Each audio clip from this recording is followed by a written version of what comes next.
এর কারণ হচ্ছে আমার পরীক্ষা। তো আজকে কথা বলবো লিও তলস্তয়ের আনা কারেনিনার নিয়ে, যেটা একটা কালজয়ী ক্লাসিক উপন্যাস হিসেবে আজও বিশ্বজুড়ে সমাদৃত, যার উপরে প্রায় 40টি মুভি তৈরি হয়েছে ইতোমধ্যে। লিও তলস্তয়ের আনা কারেনিনা মনস্তাত্ত্বিক বাস্তবতা এবং 19 শতকের রাশিয়ান সমাজের এক বিশাল এবং বিস্তৃত ক্যানভাসের জন্য বিশ্ব সাহিত্যের অন্যতম শ্রেষ্ঠ উপন্যাস হিসেবে স্বীকৃত। তবে এর অত্যন্ত ট্র্যাজিক হৃৎস্পন্দনের গভীরে রয়েছে এক চরম পুরুষতান্ত্রিক বিশ্বে একজন নারী হওয়ার অনন্য নাজুকতা, আকাঙ্ক্ষা এবং তীব্র যন্ত্রণার এক অন্তরঙ্গ অন্বেষণ।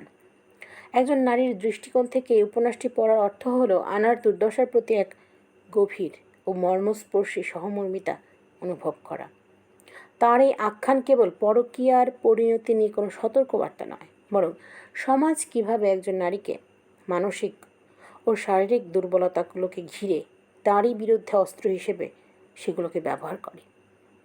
এটি তারই এক বিধ্বংসী ব্যবচ্ছেদ। আনার যাত্রাপথের এই বেদনাদায়ক রূপটি লুকিয়ে আছে তার চরম একাকিত্ব, চারপাশের নির্মম দ্বিমুখী নীতি এবং মাতৃত্বের বন্ধন ছিন্ন হওয়ার তীব্র যন্ত্রণা, এবং শেষ পর্যন্ত এক মানসিক বন্দিশালায় তার অবহেলে তলিয়ে যাওয়ার মধ্যে, যেখান থেকে মৃত্যুই ছিল তার একমাত্র মুক্তির উপায়। আনার কষ্টের গভীরতা বুঝতে হলে কাউন্ট ভ্রনস্কির সাথে তার সম্পর্কে আগের জীবনের কাঠামোগত বন্দিদশাকে প্রথমে বুঝতে হবে। আনাকে এমন একজন নারী হিসেবে পরিচয় করিয়ে দেওয়া হয় যিনি সমাজের সব নিয়মকানুন মেনে চলেছেন, যিনি অভিজাত, যিনি নিজের চেয়ে বয়সে অনেক বড় এক ব্যক্তি, আলেক্সি কারেনিন, যিনি আমলাতান্ত্রিক উচ্চাকাঙ্ক্ষা ও শীতল শিষ্টাচারে মগ্ন। তার সাথে কম বয়সে বিয়ে হওয়া আনার অস্তিত্ব পুরোপুরি সীমাবদ্ধ ছিল একজন সম্মানিত স্ত্রী এবং একজন স্নেহময়ী মায়ের ভূমিকার মধ্যে। তার নিজস্ব পরিচয়টি রাষ্ট্র এবং স্বামীর সামাজিক মর্যাদার নিচে চাপা পড়ে গিয়েছিল। আনার মতো অবস্থানে থাকা একজন নারীর জন্য কষ্টটা কোনো প্রাকাশ্য ট্র্যাজেডি ঘটার অনেক আগেই শুরু হয়ে যায়। এর শুরু হয় সে শান্ত, দম বন্ধ করা অনুভূতির মাধ্যমে যে তার ভেতরের আবেগীয় জীবনের মূল্য চারপাশের পৃথিবীর কাছে একেবারেই শূন্য। কারেনিন আনাকে স্বাধীন আবেগীয় চাহিদা সম্পন্ন কোনো সঙ্গী হিসেবে দেখেননি, বরং তার সামাজিক আভিজাত্য ধরে রাখার জন্য একটি প্রয়োজনীয় অলংকার হিসেবে দেখেছেন। আনা যখন ভ্রনস্কির প্রতি এক তীব্র খাঁটি ভালোবাসার আলোড়ন অনুভব করতে শুরু করে, তা কেবল কোনো সাময়িক বা ভাষা খেয়াল ছিল না, তা ছিল জীবন্ত কবর দেওয়া এক অবদমিত সত্তার মরিয়া ও আকস্মিক জেগে ওঠা।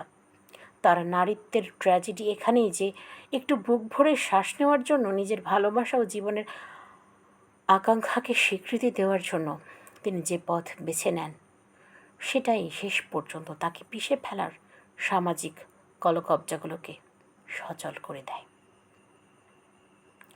আনার এই নির্মম পরিণতির অন্যতম বেদনাদায়ক দিকটি হল রোম্যান্টিক ভুলের ক্ষেত্রে পুরুষ ও নারীর প্রতি সমাজের সম্পূর্ণ ভিন্ন এবং ক্ষমাহীন দ্বিমুখী আচরণ। তলস্তয়ের নিয়মতান্ত্রিক ভণ্ডামির চিত্রটি আনার ভাই স্তিভা ওবলনস্কির সমান্তরাল গল্পের মাধ্যমে চমৎকারভাবে ফুটিয়ে তুলেছেন। উপন্যাসের শুরুতেই স্তিভার পরকীয়া তার স্ত্রী ডলির কাছে ধরা পড়ে। তা সত্ত্বেও স্টিভা বা স্টেপ ওবলনস্কি সামাজিক অবস্থান কখনো ঝুঁকির মধ্যে পড়তে দেয়নি। তার সমকক্ষরা তাঁকে বড়জোর একটু করুণা করে, সাময়িকভাবে মৃদু বকাঝকা করে এবং দ্রুতই ক্ষমা করে দেয়। তারা পুরুষের এই ব্যভিচারকে এক ধরনের স্বাভাবিক, এমনকি কিছুটা চপলতা হিসেবেই গণ্য করে। কিন্তু আনা যখন সেই একই ভুল করেন, উচ্চবংশীয় সমাজের প্রতিক্রিয়া হয় সম্পূর্ণ ভিন্ন, দ্বিমুখী এবং অত্যন্ত নিষ্ঠুর। যদি আমি পুরুষের কথা বলি, স্টিভা ওবলনস্কি এবং কাউন্ট ভ্রনস্কি, তাদের উপর কোনো সামাজিক প্রভাব কিন্তু পড়ে না, কিন্তু আনা একজন নারী বিধায় তার উপর সেই প্রভাবটা পড়ে।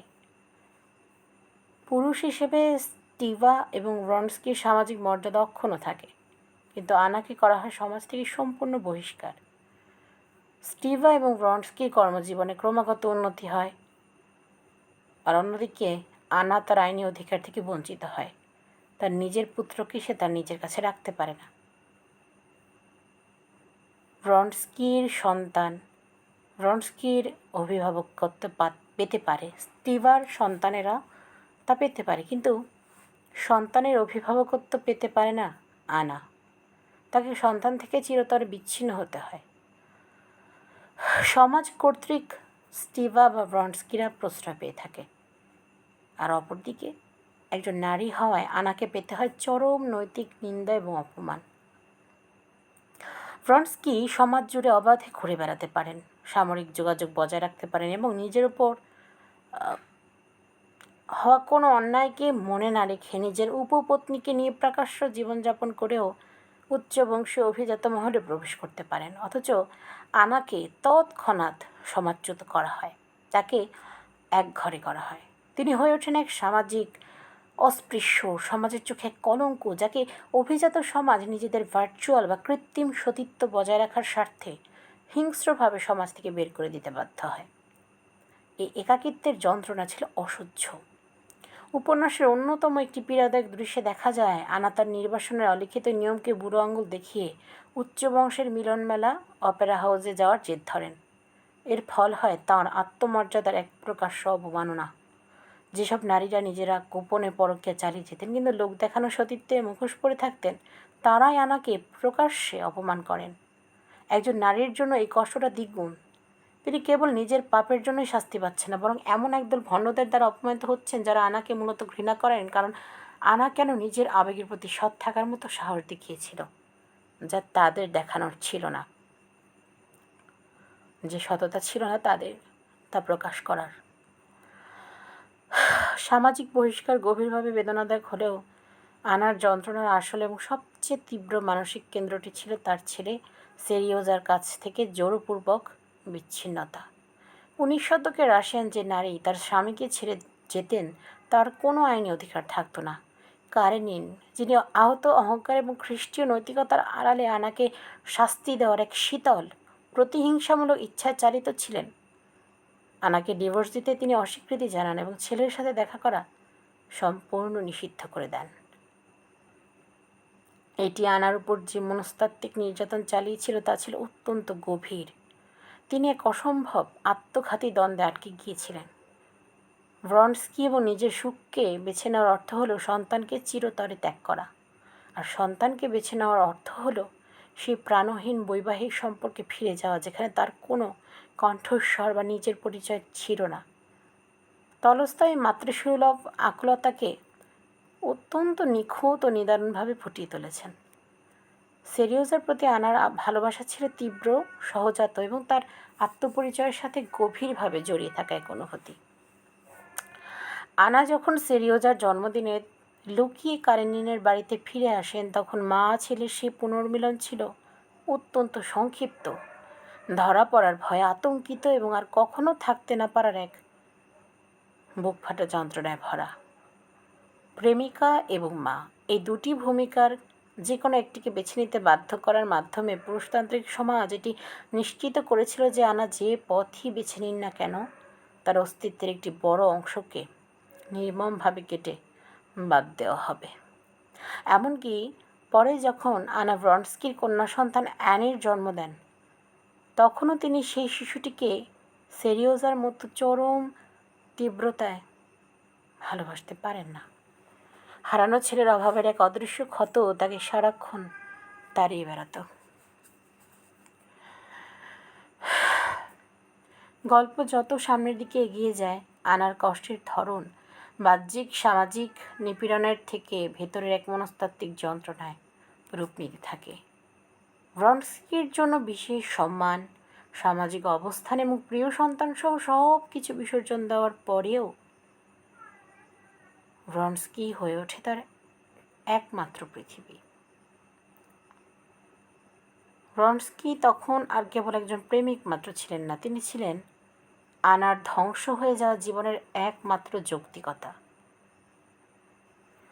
এটি তাদের মধ্যে এক সম্পূর্ণ নির্ভরশীলতার এক অস্বাস্থ্যকর এবং বিষাক্ত রসায়ন তৈরি করে। যেহেতু আনার নিজের অস্তিত্বের পক্ষে কোনো বাহ্যিক সামাজিক স্বীকৃতি ছিল না, তাই নিজের হতাশা দূর রাখতে তিনি ভ্রনস্কির কাছ থেকে তার অবিচ্ছিন্ন ও পরম মনোযোগের প্রত্যাশা করেছিলেন আনা। কিন্তু ভ্রনস্কি ছিলেন এমন একজন পুরুষ যিনি তখনও বাইরের পৃথিবীর অংশ ছিলেন। তিনি তাদের গ্রামীণ জমিদারি ছেড়ে বাইরে যেতে পারতেন, রাজনীতি করতে পারতেন, সম্পত্তি দেখাশোনা করতে পারতেন, এমনকি বন্ধুদের সাথে মেলামেশাও করতে পারতেন।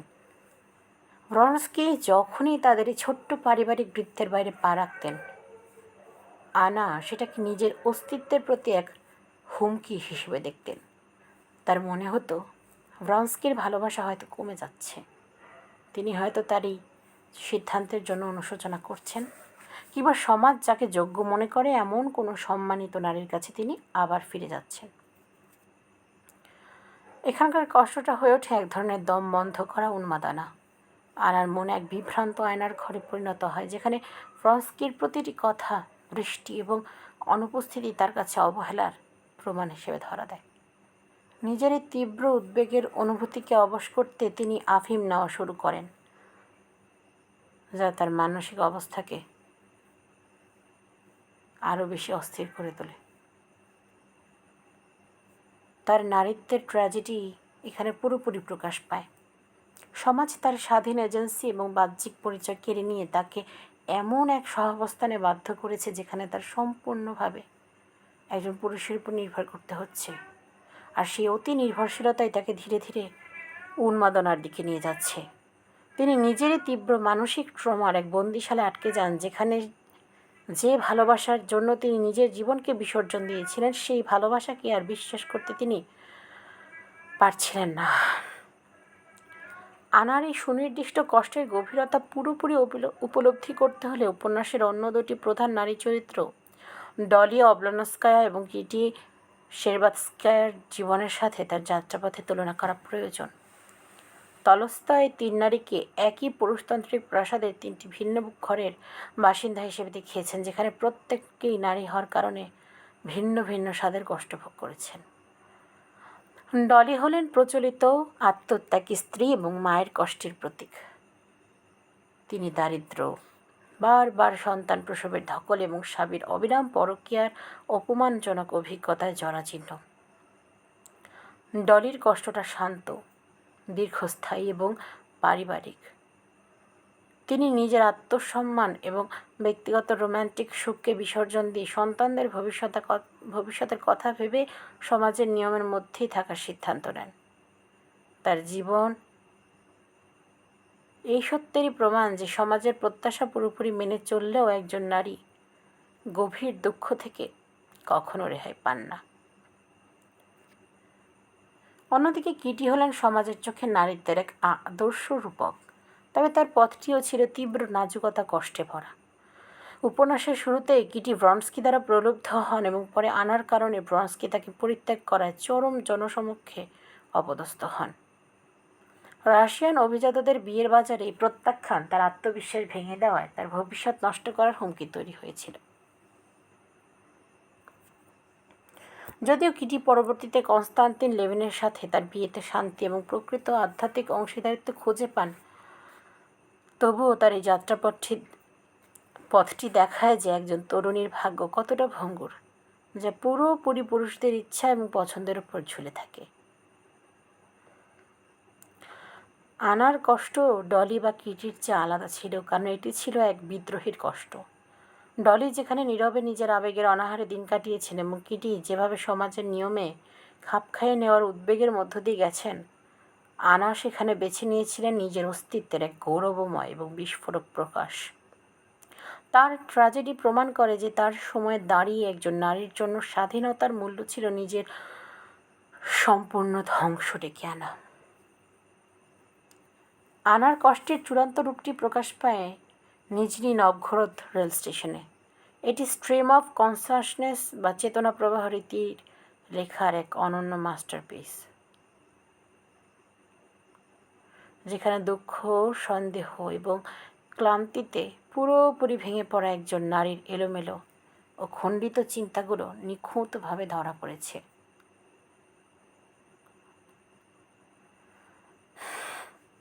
আনা যখন তার চারপাশের মানুষের দিকে তাকান, তিনি কেবল কদর্যতা, নিষ্ঠুরতা এবং প্রতারণারই রূপ দেখতে পান। মানুষের জীবনকে টিকিয়ে রাখার মতো সব মায়া বা ভ্রম তার চোখ থেকে সরে গিয়েছিল, যা তাকে এক শীতল ও উদাসীন মহাবিশ্বের মুখোমুখি দাঁড় করিয়ে দেয়। ঠিক এখানে আমরা দেখতে পাই আলবেয়ার কামুর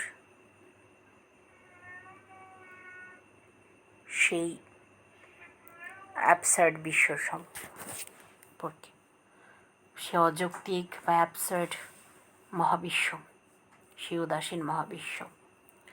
নিজের শেষ মুহূর্তে আনা বুঝতে পারেন যে ব্রন্সকিকে শাস্তি দেওয়ার, নিজের এই অসহ্য যন্ত্রণা বন্ধ করার এবং নিজের জীবনের উপর আবারও সম্পূর্ণ নিয়ন্ত্রণ ফিরে পাওয়ার একমাত্র উপায় হলো নিজেকে শেষ করে দেওয়া।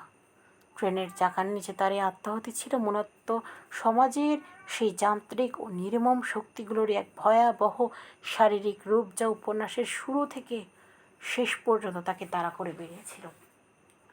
আনা হতাশা থেকে পরাজিত নারী হিসেবে আত্মহত্যার পথ বেছে নেননি। তিনি এক চরম ক্লান্তির হাত থেকে রক্ষা পেতে ব্রন্সকিকে হয়তো শাস্তি দিতে এবং নিজের জীবনের নিয়ন্ত্রণ নিজে পেতে, নিজের জীবনের সবচেয়ে বড় সিদ্ধান্ত, তার জীবনকে নাশ করে দেওয়ার অধিকার অক্ষুণ্ণ রেখে সিদ্ধান্ত নিয়েছেন। এই পুরুষতান্ত্রিক সমাজের দ্বিমুখী নীতির কারণে যে একাকিত্ব ও জোরপূর্বক মাতৃত্বের বিচ্ছেদ তাকে ভোগ করতে হয়েছিল, সে ট্র্যাজেডির কলকব্জা থেকে তার মানসিক অতি নির্ভরশীলতা ও উন্মাদনার জন্ম নেয় এবং তার একমাত্র এবং চূড়ান্ত মুক্তি পাওয়া যায় রেল লাইনে তার আত্মাহুতির মধ্য দিয়ে। তার এই মৃত্যুর যন্ত্রণা কেবল শারীরিক ছিল না, এটি ছিল এমন এক দীপ্তিময়, আবেগদীপ্ত এবং গভীরভাবে বুদ্ধিমান নারীর আধ্যাত্মিক ট্র্যাজেডি, যাকে তার নিজের পৃথিবীতে বেঁচে থাকার জন্য সামান্যতম জায়গাও দেওয়া হয়নি। তার শেষ কাজটি ছিল এক মরিয়া ও সহিংস আত্মপ্রকাশ, এমন একজন নারীর দ্বারা যার ভেতরের সব অধিকার সমাজ পদ্ধতিগতভাবে কেড়ে নিয়েছিল। একজন নারীর বাস্তব আবেগীয় অভিজ্ঞতার লেন্স দিয়ে আনা কারেনিনা পড়া এক অত্যন্ত ভারী ও মন খারাপ করা অনুভূতি। তলস্তয় এখানে কোনো বাস্তবতাকে আড়াল করেননি বা কোনো সহজ নৈতিক সান্ত্বনাও দেননি। এর পরিবর্তে তিনি এমন একজন নারীর সূক্ষ্ম বহুমুখী কষ্টকে উন্মোচিত করেছেন, যিনি একটি ভালোবাসাহীন বিয়ে এবং শূন্য সামাজিক রুটিনের চেয়ে জীবন থেকে কিছুটা বেশি পাওয়ার দাবি করেছিলেন। আনার কষ্ট ছিল মূলত এমন এক খাঁচার কষ্ট, যা ভেতরের পাখির ডানার তুলনায় বড্ড ছোট ছিল। এটি হলো অনুভব করার সাহস না থাকা মানুষদের দ্বারা বিচারিত এক যন্ত্রণা।